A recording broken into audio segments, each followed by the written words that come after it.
Underground देसी किन्वी tropical beer. एक गांव में आदि नारायण, अगस्त्या, अलेक्जेंडर और नरेंद्र करके 4 दोस्त रहते हैं। सभी लोग अच्छी ज्यादा उम्र वाले ही थे। चारों को पत्नियां थी और कॉलेज में पढ़ने वाले लड़के थे।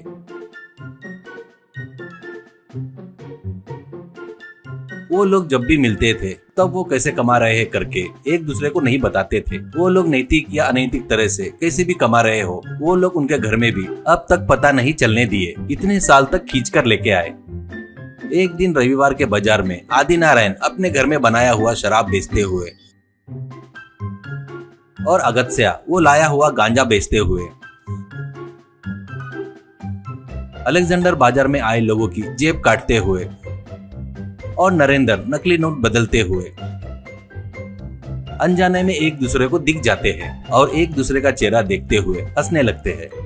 वो वहीं चारों एक पेड़ के नीचे जमा होकर अपनी अपनी तकलीफें बताकर आखिर में एक निर्णय लेते हैं। आदि नारायण घर वालों की नजर से छुपाकर दारू बनाते हुए उनको बेचकर 4 पैसे कमाने में बहुत तकलीफ हो रही यार। ऐसे चिल्लर धंधे कब तक करेंगे, कब तक जिएंगे ऐसा लग रहा है, ऐसा कहता है अगस्त्या। इस बीच गांजे के बीच थोड़े से भी जेब में रहे तो ले जाकर जेल में डाल रहे हैं। गांजा बेचकर 4 पैसे कमाने के अलावा और क्या करना समझ में नहीं आ रहा है। अलेक्जेंडर आजकल हर बेवकूफ 5 रुपए के बटाने भी लेना है तो फोन पे गूगल पे करते हुए खाली जेब लेकर घूम रहे हैं। जेब काटने की कला पुरानी होकर रोज 25 रुपए भी जमा नहीं हो रहे यार, कहकर चिढ़ते हुए नरेंद्र मेरा भी वैसा ही हालत है। साधारण करेंसी सर्कुलेशन में नहीं रही तो अब नकली नोट कौन लेगा और उसको कौन बदलेगा रे, ऐसा कहता है निराश होकर। ऐसे बात करके चारों लोग एक निर्णय लेते हैं। गांव से दूर खाली जगह पर देखने वालों को और खासकर पुलिस वालों को नहीं मिलना ऐसा जमीन के नीचे यानी अंडरग्राउंड में चारों मिलकर रहस्यमय तरीके से दारू का धंधा लगाकर बहुत पैसा कमा कर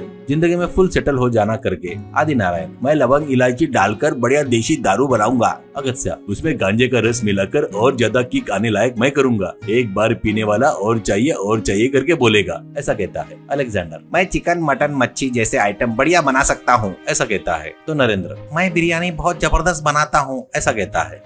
बस तुरंत वो लोग ग्लास से चीयर्स बोलकर अपन चारों मिल गए, अब अद्भुत करके लाखों कमाएंगे करके सोचते हैं, बोलते हैं। वैसे चारों मेहनत करके अंडरग्राउंड में दारू की दुकान लगाकर अपना धंधा चालू करते हैं। जल्दी ही उस एरिया में पियक्कड़ मल्लार लोग, उनके पीने वाले दोस्त उनकी शराब के आदी हो गए। यहाँ पर अंडरग्राउंड में दारू की दुकान है करके लोगों को और पुलिस वालों को पता नहीं चलना बोलकर वो दुकान रात के 9 बजे से सुबह 4 बजे तक चालू रखते थे। चारों पार्टनर के बच्चे रहते हैं। दिलीप, अमित, कमल और रत्नाकर अच्छे दोस्त थे। वो लोग एक दिन मिलकर उनके पिताजी इतने कम समय में नया फर्नीचर, उनकी माँ के लिए सोने के गहने देखकर ये लोग कौन सा काम कर रहे हैं, अचानक इतना पैसा कहाँ से आ रहा है करके बात करते हैं। दिन भर सोकर रात की ड्यूटी के जैसे जा रहे हैं, सुबह होने से पहले ही आ रहे हैं। ये लोग कहाँ पर जा रहे हैं करके डाउट आकर ये कोई गलत काम करके पैसा तो नहीं कमा रहे हैं, वो काम क्या कर रहे हैं पता लगाना होगा करके सोचकर वो चारों जन छुपकर उनके पिताजी का पीछा करते हैं। सीधा आखिरी में उनको ये पता चलता है कि उनके पिताजी दारू पट्टी चला रहे हैं, चोरी छिपे।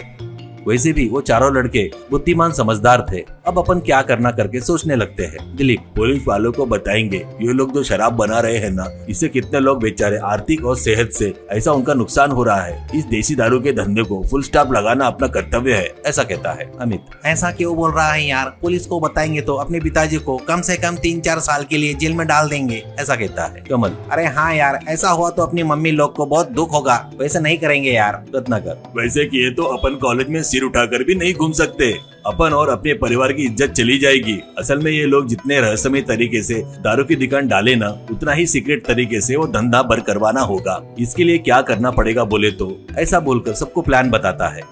अगले दिन रात में वो चारों 10 बजे डोलते हुए उस दारू की दुकान में आते हैं। दिलीप डोलते हुए ए बेटर 4 स्ट्रांग बियर, ऐसा कहता है। बेटर सर यहाँ बियर वियर नहीं रहता सर, यहाँ पर मस्त जबरदस्त दारू मिलती है, ऐसा कहता है। अमित टीप पीप की चिंता मत कर तू, अर्जेंट में जो है वो लेकर आ, ऐसा कहता है। वेटर ठीक है सर, एक फुल बॉटल दारू चारों लोग पियो, वो होने के बाद और चाहिए तो लाकर दूंगा करके जाकर बॉटल लाकर रखता है।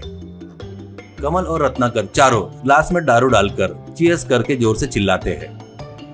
ग्लास पकड़कर दिलीप एक घूंट पिए जैसा नाटक करके चीची क्या है रही है टेस्ट करके ग्लास उठाकर जमीन पर मारता है। जिससे आदिनारायण, अगस्त्य, अलेक्जेंडर और नरेंद्र क्या हुआ, ये कैसी आवाज है? पुलिस वाले आए तो प्रॉब्लम हो जाएगी। करके दौड़ते हुए आकर टेबल पर बैठे डोलते हुए लड़कों को देखकर चौंक जाते हैं। दिलीप, क्यों पिताजी? पैसे कमाना बोले तो अच्छा रास्ते बहुत है, आप ये क्या कर रहे हैं? आपको शर्म महसूस नहीं हो रही है क्या? ऐसा कहता है अमित। आप ये कचरा फालतू का धंधा बंद कर दो, मैं पढ़ाई करके पार्ट टाइम काम करते हुए तुमको और माँ को पाल लूंगा। ऐसा कहता है कमल अपने पिताजी से। तुम लोगों में बदलाव आना करके हम लोग पीने का एक्टिंग किए, हम लोगों को अल्कोहल बोले तो बिल्कुल पसंद नहीं। ऐसा कहता है रत्नाकर। कभी न कभी किसी न किसी दिन पुलिस वालों को पता चलने पर तुमको अरेस्ट करके जेल में डाले तो हम लोग शर्म से मर जाएंगे। इसी समय ये धंधा बंद करो प्लीज। ऐसा कहता है रोते हुए। अब आदिनारायण, अगस्त्य, अलेक्जेंडर और नरेंद्र 4 एकड़ खेत किराए से लेकर मेहनत करके काम करते हुए गेहूं उगा रहे थे। पिताजी बढ़िया इज्जत से मेहनत कर रहे तो वो देखकर उनके बच्चे अवर डैड इज ग्रेट कहते हुए घर से कॉलेज जा रहे थे।